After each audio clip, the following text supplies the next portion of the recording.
એક ભગવાનને શરણાગત રહીને અક્ષરધામમાં જવાનો સંકલ્પ. બાકી બધું તો ભગવાને આપણને તો શું જોરદાર બધું શીખવાડ્યું છે.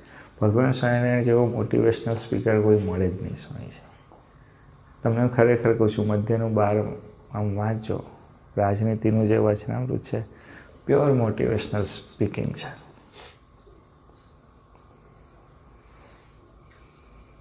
કાયાનગરને વિશે રાજા જો નાદાર થઈને બેસી રહે, કોણ બોલી શકે?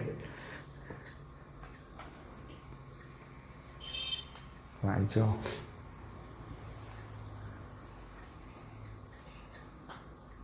બધું જ છે. શ્રીજી મહારાજ મળે છે એટલે શું? શાસ્ત્ર શું કહે છે ખબર છે? કે જેને જાણવાથી બધું જાણી લેવાય છે તે આ ભગવાન છે. શું વાત કરી છે? જેને જાણવાથી બધું જાણી લેવાય છે એ આપણને મળ્યા છે. અને પછી બીજો આપણે રડતા રહીએ.